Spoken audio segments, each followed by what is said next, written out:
Hello दोस्तों, मैं एक से आपको करा रहा था अनुपात समानुपात से संबंधित क्वेश्चन। आज नेक्स्ट क्वेश्चन देखते हैं। यदि x अनुपात y बराबर 3:1 हो तब x³ माइनस y³ अनुपात x³ प्लस y³ किसके बराबर होगा। यहां से x अपॉन y बराबर लिख सकते हैं 3/1। इसके लिए ऐसे भी लिख सकते हैं, तो इसका मतलब x बराबर हुआ 3 के और x बराबर हुआ 3 के और y बराबर हुआ k। ये हमने मान लिया है। इसमें लगाया 3k³ माइनस k³ ये हुआ 3k³ प्लस k³। यहां से हुआ 27 माइनस 1 और k³। यहां से हुआ 27 प्लस 1 और k³। ये हुआ 26 अनुपात 28 अर्थात 13:14। तो ये जो मान होगा वो 13:14 के बराबर होगा। देखिए आगे दोस्तों, नेक्स्ट क्वेश्चन है 0.12, 0.21 और 8 का चतुर्थ समानुपाती क्या होगा। तो जैसे कि 0.12 अनुपात 0.21 समानुपाती 8 और मान लीजिए चौथा x है। हमेशा ये जो बीच वाले हैं इनका गुणनफल बाहर वालों के गुणनफल के बराबर होता है। कभी भी अगर ऐसा समानुपाती का सवाल आ जाए तो समझ लीजिएगा कि जो बाहरी अनुपात दिया उनका गुणनफल अंदर वाले गुणनफल के बराबर होगा। तो 0.12 और x बराबर होगा 0.21 गुणा 8। x बराबर 0.21 गुणा 8 बटा 0.12। 3 7 21, 3 चौक 12, 4 दूनी 8। x का मान होगा 14 अर्थात चतुर्थ समानुपाती जो होगा वो होगा 14। देखिए नेक्स्ट क्वेश्चन दोस्तों, एक क्वेश्चन है। एक व्यक्ति ने 8,600 रुपए अपने 5 बेटे, 4 बेटियों और 2 भतीजों के लिए छोड़ दिए। यदि प्रत्येक बेटे को भतीजे का 4 गुना और प्रत्येक बेटा को भतीजे का 5 गुना भाग मिला हो तो बता प्रत्येक बेटी का भाग क्या है। मान लीजिए भतीजे को मिला भाग x था, तब जब भतीजे को x मिला उसने कहा आगे प्रत्येक बेटी को भतीजे का 4 गुना। तो बेटी को मिला भाग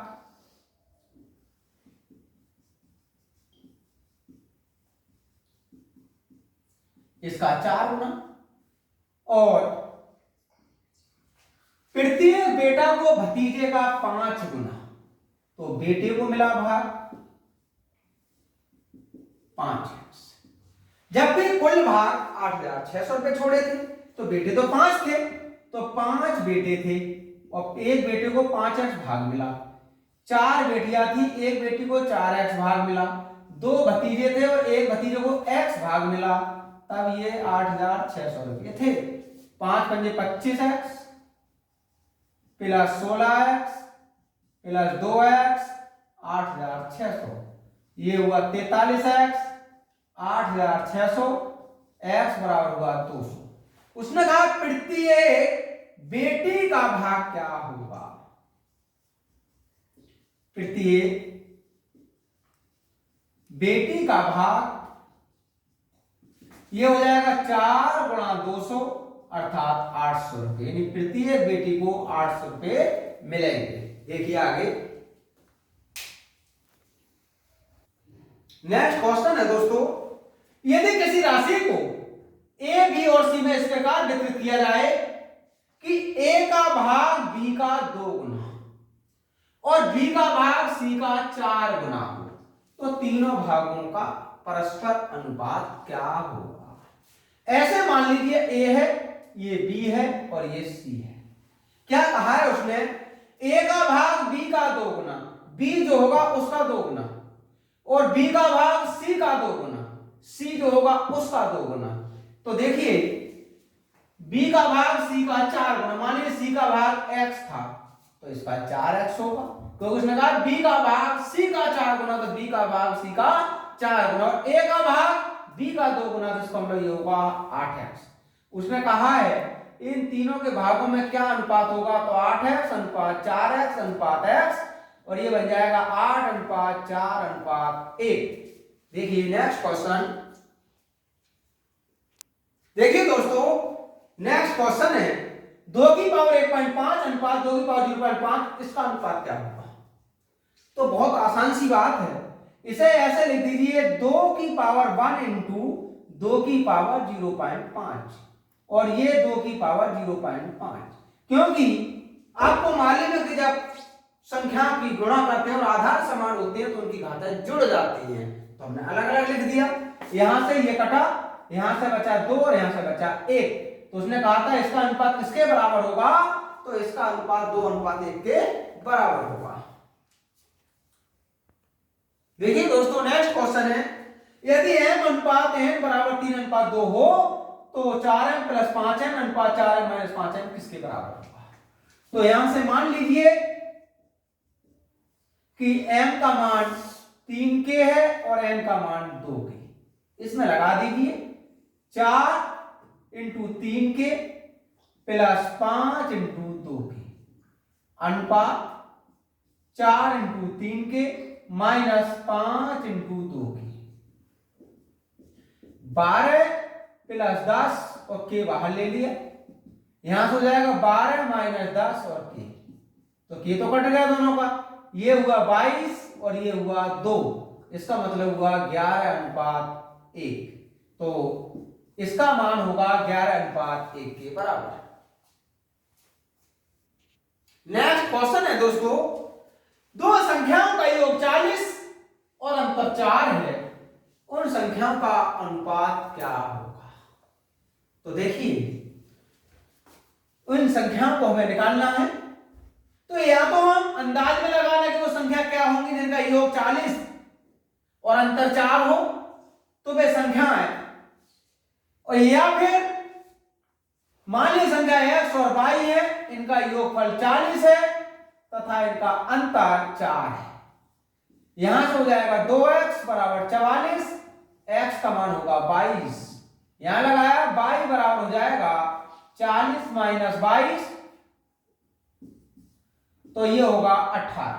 उसने कहा था x अनुपात y में क्या अनुपात होगा, यानी 22 अनुपात 18 का क्या अनुपात होगा, ये हुआ 11 अनुपात 9, अर्थात उनका अनुपात होगा 11 अनुपात 9। अगर हम इसे ऐसे ना करके ऐसे भी करें कि दो संख्याओं का योग, तो ऐसी दो संख्या देख लीजिए जिनका योगफल 40 हो, तो वो संख्या हमेशा 22 और 18 ही होंगी। देखो इनका योग 40 है, अंतर 4 है, इनका अनुपात पूछा था, तो ये हुआ 11 अनुपात 9। इस प्रकार से भी हम ज्ञात कर सकते थे। देखिए दोस्तों नेक्स्ट क्वेश्चन है, एक त्रिभुज की भुजाएं 1 अनुपात 1/2 अनुपात 1/3 अनुपात 1/4 के अनुपात में है, यदि उनका परिमाप 52 सेंटीमीटर है तो सबसे छोटी भुजा कितनी लंबी होगी। तो इन भुजाओं का जो अनुपात है इसे पहले सही कर लीजिए, भुजाओं का अनुपात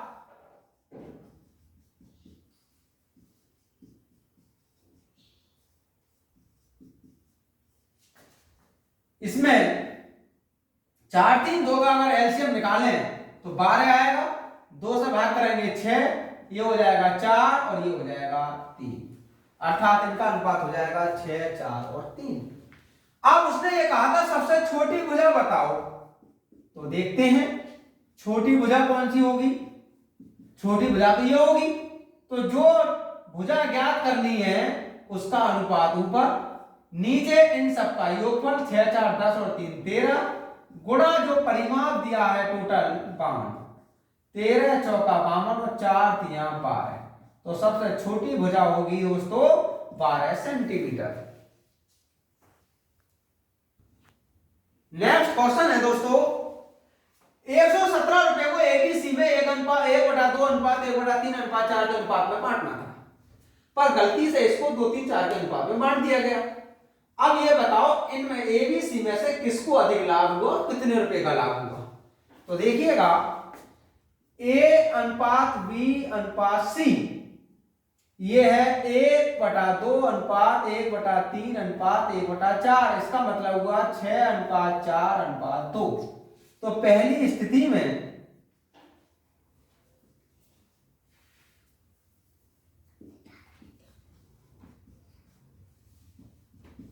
ए का भाग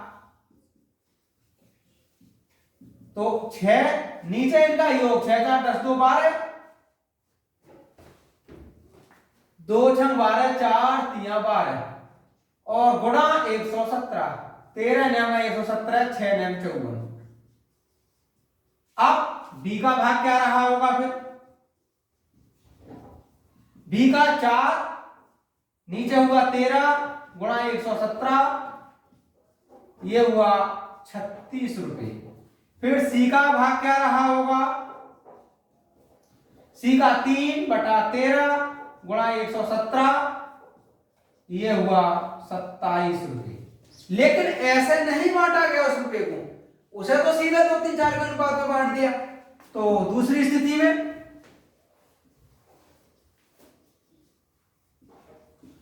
ए अनुपात बी अनुपात सी का जो अनुपात था वो 2:3:4 था। तो देखिएगा ए का भाग ये रहेगा 2/2 और 3 5, 5 और 4 9 गुणा 117, 13 और 13 दूनी हुआ 26। बी का भाग ये होगा 3/9 गुणा 117 और 13 3 39। सी का भाग ये होगा 4/9 गुणा 117 अर्थात 52 रुपए, क्योंकि ये 13। अब उसने कहा था किसे ज्यादा लाभ हुआ। देखिएगा ए के लिए 54 रुपए मिलने थे जबकि 26 रुपए मिले, हानि हो गई है कि तो। बी के लिए 36 रुपए मिलने थे जबकि 39 रुपए मिले, लाभ तो हुआ बी का। सी के लिए 27 रुपए मिलने थे जबकि 52 रुपए मिल गए, तो लाभ हुआ सी को। लेकिन कितने रुपए का लाभ हुआ सी के लिए? सी को जो लाभ होगा इस 52 में से 27 कम कर दो, ये होगा 25। तो सी को 25 रुपए से लाभ हुआ।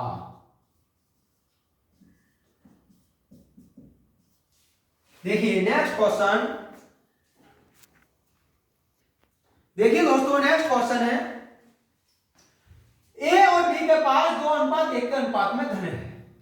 यदि ए बी को 2 रुपए दे देता है तब धन उनके पास 1:1 के अनुपात में हो जाता है। प्रारंभ में उनके पास धन कितना था? तो मान लीजिए ए के पास तो था 2x और बी के पास था x। अब ए ने 2 रुपए बी को दे दिए तो इसके 2 रुपए कम हुए और बी के पास 2 रुपए ज्यादा हो गए। अब इनका अनुपात 1:1 हो जाता है।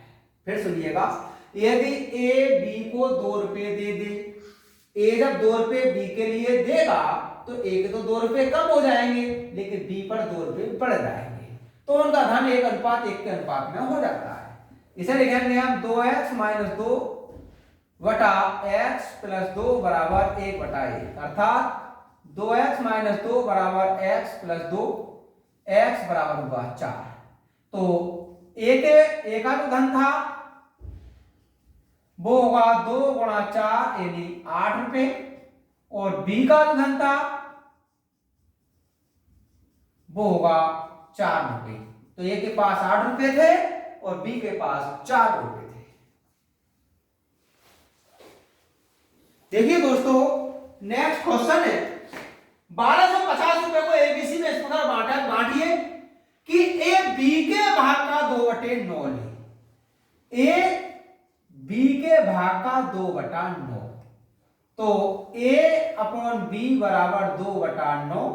यहां से a/b बराबर रहेगा 2:9 और c a के भाग का 3/4 ले, c 3/4 होना चाहिए a के भाग का, तो c/a बराबर 3/4, यहां से A अनुपात C बराबर हो जाएगा 4:3। अब इसे हम 4:18 भी लिख सकते हैं। तो देखिएगा A अनुपात B अनुपात C ये हो जाएगा 4:18:3। उसने कहा है ABC के भाग क्या होंगे। तो A का भाग, A का अनुपात है 4, नीचे इन सब का योगफल 25 गुणा 1250, 25 पंजे 125 अर्थात 200 रुपये। B का भाग, B का अनुपात है 18/25 गुणा 1250, ये हमने काटा 50 बार और ये हुआ 900 रुपये। C का भाग, ये रहेगा 3/25 गुणा 1250 और ये रहेगा 150 रुपये।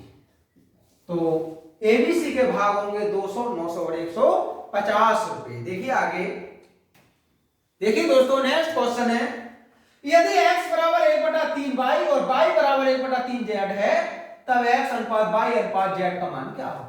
तो देखिएगा यहां से x अपॉन y का मान होगा 1:3 और यहां से y अनुपात z का मान होगा 1:3, 1:2। अब हमसे कहा गया कि x अनुपात y अनुपात z कितना होगा। तो देखिए बहुत आसान सा तरीका निकालने का इनका, पहले 1 का 1 में मल्टीप्लाई कर लीजिए अनुपात, फिर इस 1 का 3 में मल्टीप्लाई कर लीजिए 3, फिर लास्ट वालों का आपस में मल्टीप्लाई कर लीजिए 2 3 6, तो इनमें अनुपात होगा 1:3:6। देखिए दोस्तों नेक्स्ट क्वेश्चन है, 9000 रुपए की धनराशि को ABC में इस में 4:5:6 के अनुपात में बांटना। ए और सी के भागों में क्या अंतर है। तो एक तो तरीका ये रहता है कि पहले ए और बी और सी के भाग हम ज्ञात कर लें, फिर ए और सी के भागों में अंतर ज्ञात कर लें। लेकिन एक ट्रिक भी रहती है इसकी, हमें कोई भी भाग नहीं निकालना, सीधे अंतर ही मिल जाएगा।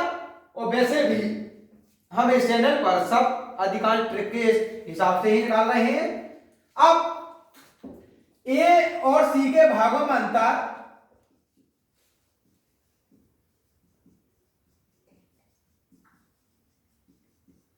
ये रहेगा, देखो ये अनुपात ए और सी का कितना, ए का 4 सी का 6, तो 6 - 4, इन सब का योगफल 5 और 4 9 और 6 15 गुणा कुल कितने रुपए थे 9000। यहां से हुआ 2, इससे ये काटा 600, ये हुआ 1200 रुपये। अर्थात ए और सी के भागों में जो अंतर होगा वो 1200 रुपये होगा। देखिए इसी तरह के और सवाल किसी भी प्रैक्टिस सेट में हो, उन सब के लिए आप हल करें, लगातार अभ्यास करते रहें तथा हमारे चैनल पर तरह तरह की नई नई वीडियो रोज प्राप्त करने के लिए हमारे चैनल को सब्सक्राइब कर लें और दोस्तों को भी शेयर करा दें तथा दोस्तों को भी सब्सक्राइब करा दें। इस तरह का आपको तरह तरह की नई नई वीडियो रोज ही प्राप्त होती रहेंगी तथा इस चैनल के माध्यम से आपको इस मैथमेटिक्स का संपूर्ण कोर्स कराया जाएगा।